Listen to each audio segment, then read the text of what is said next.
Hello friends, ഇന്ന് നമ്മൾ നോക്കുന്നത് നമ്മൾ ഔട്ട്സൈഡ് ഏരിയയിൽ ടാങ്ക്, അതായത് നമുക്ക് വീട് ചെയ്തിട്ടുണ്ടെങ്കിലും മുകളിൽ നമുക്ക് ടാങ്ക് കാര്യങ്ങൾ വെക്കാൻ പറ്റാത്തൊരവസ്ഥയാണ്. ഓടിട്ട വീട് കാര്യങ്ങളൊക്കെയാണ്. അപ്പോൾ നമുക്ക് ഔട്ട്സൈഡ് ടാങ്ക് വെക്കേണ്ടതായിട്ട് വരും. അപ്പോൾ ഔട്ട്സൈഡ് വാട്ടർ ടാങ്ക് വെക്കുന്ന സമയത്ത് എന്തെല്ലാം കാര്യങ്ങളാണ് ശ്രദ്ധിക്കേണ്ട ഡീറ്റെയിൽസാണ് നമ്മളത് വീഡിയോയിൽ ഉൾപ്പെടുത്തിയിരിക്കുന്നത്. ആദ്യമേ തന്നെ നമ്മൾ സെലക്ട് ചെയ്യേണ്ടത് നമ്മൾ എത്ര ലിറ്ററിൻ്റെ ടാങ്കാണ് സെലക്ട് ചെയ്യുന്നത്. 500 ലിറ്ററിൻ്റെ ആണോ 1000 ലിറ്ററിൻ്റെ ആണോ, അതിന് വേണ്ടിയിട്ടാണ് സ്റ്റാൻഡ് നമ്മൾ സെലക്ട് ചെയ്യേണ്ടത്. ഏറ്റവും നല്ലത് ഒരു 1000 ലിറ്ററിൻ്റെ ടാങ്ക് വെക്കുന്ന രീതിയിൽ സ്റ്റാൻഡ് സെറ്റ് ചെയ്യുകയാണെങ്കിൽ നമുക്ക് എന്തെങ്കിലും ഒരു കാലത്ത് 500 വെച്ചാലും കുറച്ചുകൂടി അപ്ഗ്രേഡേഷൻ ചെയ്താലും അതിൻ്റെ വെയിറ്റ് താങ്ങാവുന്ന രീതിയിലുള്ള സ്റ്റാൻഡ് സെറ്റ് ചെയ്യുക എന്നുള്ളതാണ് ഏറ്റവും അത്യാവശ്യം. അപ്പോൾ ഏറ്റവും ആദ്യം ചെയ്യേണ്ടതെന്ന് വെച്ചിട്ടുണ്ടെങ്കിൽ നമ്മളിപ്പോൾ ഇവിടെ കൊടുത്തിരിക്കുന്ന 500 ലിറ്ററിൻ്റെ ടാങ്കാണ് ഇപ്പോൾ കൊടുത്തിരിക്കുന്നത്. അപ്പോൾ അതിൻ്റെ രീതിയിലാണ് ഇപ്പോൾ ഓൾറെഡി ഈ പറയുന്ന സ്റ്റാൻഡ് ചെയ്തിരിക്കുന്നത്. ഏറ്റവും ആദ്യം തന്നെ കാറ്റ് പിടിച്ചും മറിഞ്ഞു വീഴാത്ത രീതിയിൽ ഏറ്റവും താഴെ 4 കാലുകളും തന്നെ നല്ല നിരപ്പായ സ്ഥലത്ത് കോൺക്രീറ്റിൽ വേണം ഉറപ്പിക്കാനായിട്ട്. അത്യാവശ്യം ഒരു താഴ്ചയിൽ കുഴിയെടുത്തതിന് ശേഷം അതിലേക്ക് നമുക്ക് സ്റ്റാൻഡ് കാര്യങ്ങളും എല്ലാം വാട്ടർ ലെവലിൽ കാര്യങ്ങൾ വെച്ചതിന് ശേഷം ശരിക്കും ഈ പറഞ്ഞ ലെവലിൽ കോൺക്രീറ്റ് ചെയ്ത് ഉറപ്പിക്കണം മസ്റ്റായിട്ടും. അല്ലെങ്കിൽ എന്ത് സംഭവിക്കുന്നത് വെച്ചിട്ടുണ്ടെങ്കിൽ ഇത്രയും ഹൈറ്റ് വരുന്നതുകൊണ്ട് കാറ്റ് പിടിക്കാനും മുകളിലാണ് ഫുൾ ലോഡ് വരുന്നത്, താഴെ ലോഡില്ലാത്ത സ്ഥിതിക്ക് പെട്ടെന്ന് മറിഞ്ഞു പോകാനുള്ള ചാൻസ് കാര്യങ്ങൾ കൂടുതലാണ്. അപ്പോൾ അത് ഒഴിവാക്കാൻ വേണ്ടിയിട്ടാണ് ഏറ്റവും ആദ്യം തന്നെ ബേസ്മെൻറ്റ് കോൺക്രീറ്റിൽ ഉറപ്പിക്കണം. അതിനുശേഷം പിന്നെ നമ്മൾ സെലക്ട് ചെയ്യുന്ന രീതി, അതായത് ഹൈറ്റ് കൂടുതലായതുകൊണ്ട് നമ്മൾ ഏറ്റവും ടോപ്പിലുള്ള ലെവല് ഇരിപ്പ് ലോഡാണ് വരുന്നത്. വാട്ടർ ടാങ്കിൽ വരുന്ന വെള്ളം വരുന്ന ഒറ്റ ഇരിപ്പ് ലോഡാണ് വരുന്നത്. അപ്പോൾ അതുകൊണ്ട് സെൻറ്റർ കുഴിഞ്ഞു പോകാനുള്ള ചാൻസ് കാര്യങ്ങൾ കൂടുതലാണ്. അതായത് സെൻറ്റർ മിക്ക നമ്മുടെ വാട്ടർ ടാങ്കിൻ്റെ സ്റ്റാൻഡുകൾ കാണാൻ സാധിക്കും. നല്ല വെയിറ്റ് കയറുന്ന സമയത്ത് പോലെ ആ സെൻറ്റർ വളയുന്നത് കാണാൻ സാധിക്കും. അപ്പോൾ അത് ഒഴിവാക്കാൻ വേണ്ടിയിട്ട് സെൻറ്ററിൽ നിന്ന് 2 സൈഡിൽ കുത്തു കൊടുത്തേക്കണുണ്ടോ, ആ 2 സൈഡിൽ കുത്ത് നേരെ താഴേക്ക് സെറ്റ്, അതായത് താഴേക്ക് വരെ അതിൻ്റെ വെയിറ്റ് കിട്ടാവുന്ന രീതിയിലാണ് വരുന്നത്. അത് സിമ്പിളായിട്ട് പറയുകയാണെങ്കിൽ 1 സൈഡ് തന്നെ 3 കാലുകൾ വരുന്ന രീതിയിലാണ് ഇതിൻ്റെ സെറ്റിംഗ് വരുന്നത്. അതായത് ആ സെൻറ്ററിൽ നിന്നും ഈ പോർഷനിലേക്കും അപ്പുറത്തെ സൈഡിൽ നിന്ന് അതിൻ്റെ സെൻറ്ററിൽ നിന്നും, അതായത് സ്റ്റാൻഡിൻ്റെ സെൻറ്ററിൽ നിന്ന് നേരെ താഴേക്കും കൂടി ലോഡ് ചെയ്യുന്ന രീതിയിൽ.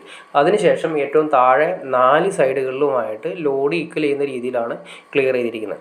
നിങ്ങൾക്ക് വേണമെങ്കിൽ ഈ പറഞ്ഞ ലെവലിൽ കുറച്ചുകൂടി ഹൈറ്റ് കയറി വരുന്ന സമയത്ത് വേണമെങ്കിൽ ഒരു സ്റ്റെപ്പിൻ്റെ സെൻറ്ററിലേക്ക് വേണമെങ്കിലും ഈ പറഞ്ഞ പോലെ 4 ബീമുകൾ ക്രോസ് ചെയ്തിട്ട് കൊടുക്കണമെങ്കിൽ കുറച്ചുകൂടി നല്ലതാണ്. അപ്പോൾ നമ്മളിപ്പോൾ ഇത് 500 ലിറ്ററിൻ്റെയാണ് സെലക്ട് ചെയ്തത്. 1000 ലിറ്റർ ആവുന്ന സമയത്ത് കുറച്ചുകൂടി സ്ട്രോങ് ആയിട്ട് ചെയ്യേണ്ടി വരും. പിന്നെ അത് മാത്രമല്ല 1000 ലിറ്ററേക്ക് ആവുന്ന സമയത്ത് ഈ പറയുന്ന സ്റ്റാൻഡിൻ്റെ ഏറ്റവും മുകൾ വശത്ത് നിന്ന് താഴേക്ക് വരുന്ന സമയത്ത് ഒരു ത്രികോണ ഷേപ്പിലായിരിക്കും നമ്മൾ ചെയ്യേണ്ടത്. ഇപ്പോൾ നിങ്ങൾക്ക് ചെറിയൊരു ത്രികോണ ഷേപ്പ് നമുക്ക് ഫീൽ ചെയ്യുന്നുണ്ട്, കാരണം ഹൈറ്റ് ഓവർ അല്ലാത്തതുകൊണ്ടാണ്. കുറച്ച് ഹൈറ്റ് കൂടുതലാണെങ്കിൽ നമുക്ക് ഒറ്റ ലെവലിൽ, അതായത് താഴെ ഇപ്പോൾ നിൽക്കുന്ന ലെവലിൽ നിന്ന്, അതായത് സൈഡിലേക്ക് ചരിച്ചിട്ടാണ് ഒരു സൈഡിലേക്ക് ചരിഞ്ഞു വരുന്ന രീതിയിൽ, അതായത് സിമ്പിളായിട്ട് പറയുകയാണെങ്കിൽ മുകളിൽ ഒരു സ്ക്വയർ ഉണ്ടെങ്കിൽ ആ സ്ക്വയറിനേക്കാൾ ഒരു 2 ഇരട്ടി അല്ലെങ്കിൽ 1.5 ഇരട്ടിയെങ്കിലും വലിപ്പം താഴെ വരുന്ന രീതിയിൽ ഒരു ചരിഞ്ഞ ലെവലിൽ വേണം നമ്മൾ സ്റ്റാൻഡ് അടിക്കാനായിട്ട്. അപ്പോൾ അങ്ങനെ ചെയ്തില്ലെങ്കിൽ എന്ത് സംഭവിക്കുന്നത് വെച്ചിട്ടുണ്ടെങ്കിൽ ഈ ഫുൾ ലോഡ് വരുന്ന സമയത്ത് നമുക്ക് ചെറിയൊരു അനക്കോ കാറ്റോ വരുന്ന സമയത്ത് മൊത്തം ഒടിഞ്ഞു പോകുന്നതായിട്ട് കാണാൻ സാധിക്കും. അങ്ങനെ ഒടിഞ്ഞ് സ്റ്റാൻഡ് പോകും. അപ്പോൾ അത് ഒഴിവാക്കാൻ വേണ്ടിയിട്ടാണ് അങ്ങനെ ചെയ്യേണ്ടത്. അതുപോലെ തന്നെ നമ്മളിത് സ്റ്റാൻഡ് പണിയുന്ന സമയത്ത് ശ്രദ്ധിക്കേണ്ട ഒരു കാര്യം, നമ്മൾ ഉപയോഗിക്കുന്ന ആംഗ്ലെയർ ആയിരിക്കണം കൂടുതൽ ഉപയോഗിക്കേണ്ടത്. ആംഗ്ലെയർ ആവുന്ന സമയത്ത് എൽ ഷേപ്പ് വരുന്ന ആംഗ്ലെയർ വരുന്നുണ്ട്, ആംഗ്ലെയർ നമ്മൾ ഉപയോഗിക്കണം. അല്ലെങ്കിൽ പൈപ്പുകളൊക്കെ നമ്മൾ ഉപയോഗിക്കുന്ന സമയത്ത് നമുക്കത് കാണാനുള്ള ഭംഗി മാത്രമേ ഉണ്ടാവുള്ളൂ.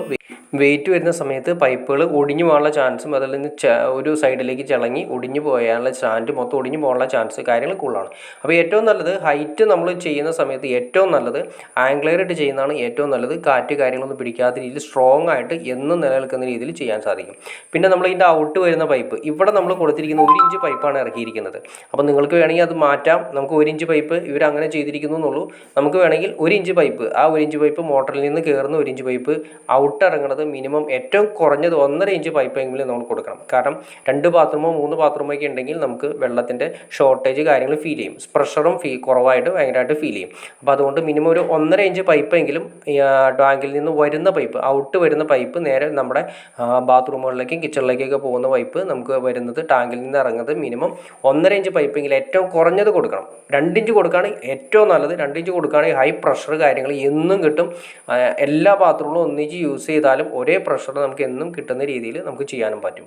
അപ്പോൾ നിങ്ങൾക്ക് വീഡിയോ ഇഷ്ടപ്പെടുന്നു വിചാരിക്കുന്നു. ഇനി എന്തെങ്കിലും ഡൗട്ട്സ് കാര്യങ്ങളുണ്ടെങ്കിൽ തീർച്ചയായിട്ടും കമൻറ്റ് ചെയ്യാനും വേണ്ടി, ഷെയർ ചെയ്യാനും വേണ്ടി, ചാനലൊന്ന് സബ്സ്ക്രൈബ് ചെയ്യാൻ വേണ്ടി. എന്നാൽ സമയത്ത് നമുക്ക് ഇതുപോലുള്ള ഇൻഫോർമേറ്റീവായ വീഡിയോസ് ചെയ്യാനുള്ള ഒരു മോട്ടിവേഷൻ ലഭിക്കുള്ളൂ. തീർച്ചയായിട്ടും ചാനലൊന്ന് സബ്സ്ക്രൈബ് ചെയ്തേക്കുക, ലൈക്കും കൂടി ചെയ്തേക്കുക, ഷെയറും കൂടി ചെയ്തേക്കുക.